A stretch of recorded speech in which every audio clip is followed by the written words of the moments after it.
tanahnya subur dan buah kopinya pun tidak pelit bahan.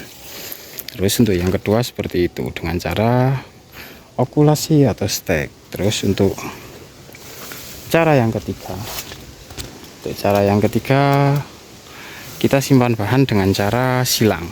Dalam artian cara silang itu seperti ini.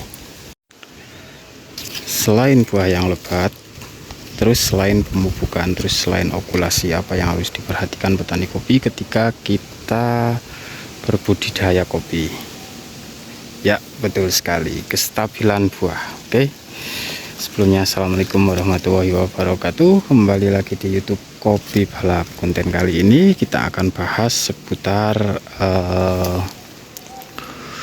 kestabilan buah untuk setiap tahunnya. Jadi untuk caranya dan triknya, monggo teman-teman simak, jangan di skip nanti biar tidak gagal paham. Oke.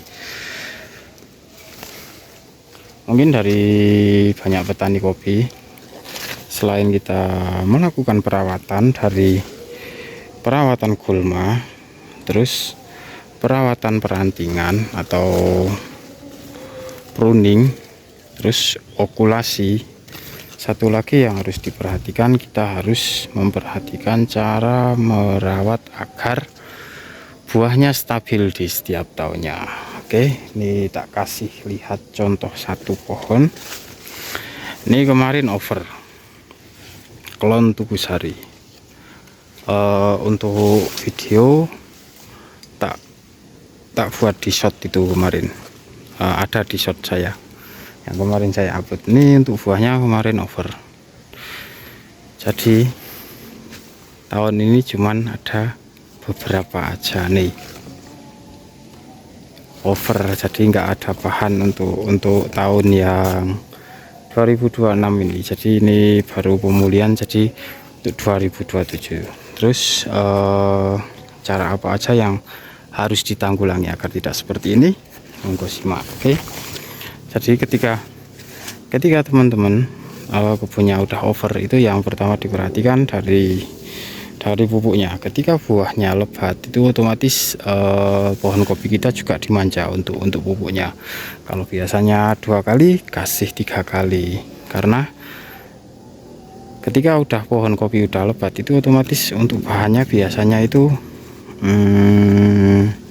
kalau nutrisinya kurang, biasanya bahannya gak muncul.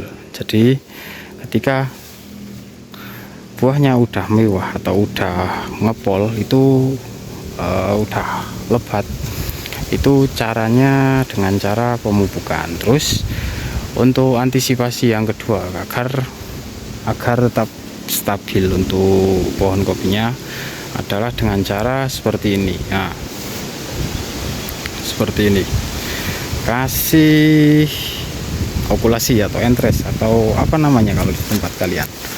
Contohnya ini mungkin ada beberapa yang akan kita lanjut, cuman untuk lanjutannya ini kan nggak seberapa, masih ada beberapa aja, nggak seperti yang berbuah ini, karena ada beberapa yang harus turun. Terus untuk menanggulangi semua itu, karena ini bahannya juga agak minim, kita tanggulangi pakai stekan baru seperti ini. Cuman ini agak telat saya ngetesnya, jadi baru segitu. Oke. Terus selain stekan, kita juga harus pintar-pintar pemilihan atau penyiapan bahan. Cuman ketika buah kopi itu udah lebat, biasanya bahan itu agak susah tumbuhnya kalau nutrisinya nggak tercukupi. Jadi seperti yang pertama tadi saya bilang, nutrisi harus tercukupi dulu agar tanahnya subur dan buah kopinya pun tidak pelit bahan. Terus untuk yang kedua seperti itu dengan cara okulasi atau stek. Terus untuk cara yang ketiga, kita simpan bahan dengan cara silang. Dalam artian cara silang itu seperti ini. Jadi ketika ini nanti, ini kan akan maksimal di B1 bahan yang ini. Terus bentar dulu, Nah, untuk bahan yang ini akan maksimal di B1. Jadi otomatis nanti kita akan potong di bagian sini. Ketika 2027 akan dipotong di bagian sini.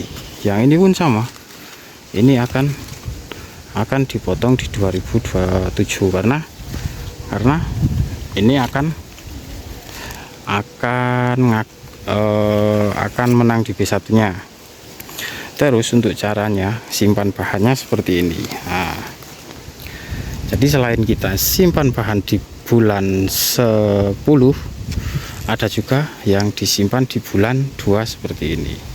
Ini titik tumbuh bulan 2. Jadi seperti ini. Jadi otomatis untuk yang titik tumbuh bulan 1, bulan 2 itu otomatis akan menang di B2 nya. Jadi untuk antisipasi semua itu, ketika yang ini nanti dipotong udah panen, yang ini masih lanjut ke B2 untuk yang bahan ini. Oke, bisa dimengerti atau bisa dipahami. Jadi untuk triknya seperti itu. Selain rumit, nanti ketika udah paham pasti akan lebih mengerti. Oke, untuk cara-caranya seperti itu yang saya terapkan di kebun ini. Cuman untuk kebun ini karena emang lagi pembenahan, jadi seperti ini. Terus untuk tiap harinya juga di tempat kami ini hujan terus follow. Gimana tempat kalian? Oke, kita lanjut lagi. Jadi yang paling penting itu bahan. Dan ketika kita ngomongin bahan, otomatis itu biasanya dari sininya. Dari bawah sini. Ketika tanahnya subur, ketika nutrisinya tercukupi, itu otomatis untuk bahannya akan mudah muncul. Dan untuk tunas airnya pun gampang muncul. Nah, contohnya seperti ini. Kita dengan cara stek seperti ini. Jadi untuk stekannya atau kolasinya ini ada di bulan titik tumbuh bulan 1, dan juga yang di bulan 1, 2, 3. Berarti ini bulan 12. Titik tumbuh di bulan 12. Jadi seperti ini.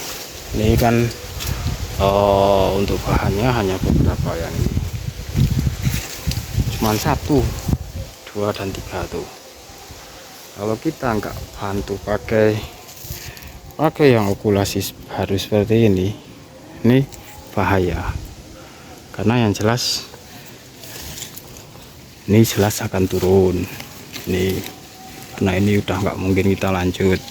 Terus untuk bahannya juga masih segini. Dan ini pun nanti 50-50 untuk yang ini sama yang ini, mampu atau enggak kalau dilanjut. Sekarang kita baru simpan bahan satu ini nih, karena ini kemarin tertimpa naungan ini. Jadi solusinya kita seperti ini, pakai okulasi baru seperti ini. Oke, jadi pada kesimpulannya, ketika kita mau membuat kestabilan untuk pohon kopi kita, itu yang paling penting itu yang nomor 1 nutrisi. Terus yang nomor 2 cara simpan bahan. Cara simpan bahan itu bisa dari stekan seperti itu, juga bisa dari yang seperti ini. Contohnya bahan lanjutan ini nanti mungkin akan kita tambah lagi untuk nutrisinya biar agak panjang. Terus untuk yang ketiga, simpan bahan secara bersilang. Selain itu rumit, nanti ketika teman-teman udah paham, nanti teman-teman bisa memahami dan mudah untuk caranya. Oke, itu aja kontennya, semoga bermanfaat. Wassalamualaikum warahmatullahi wabarakatuh. Salam kopi balap, gasken.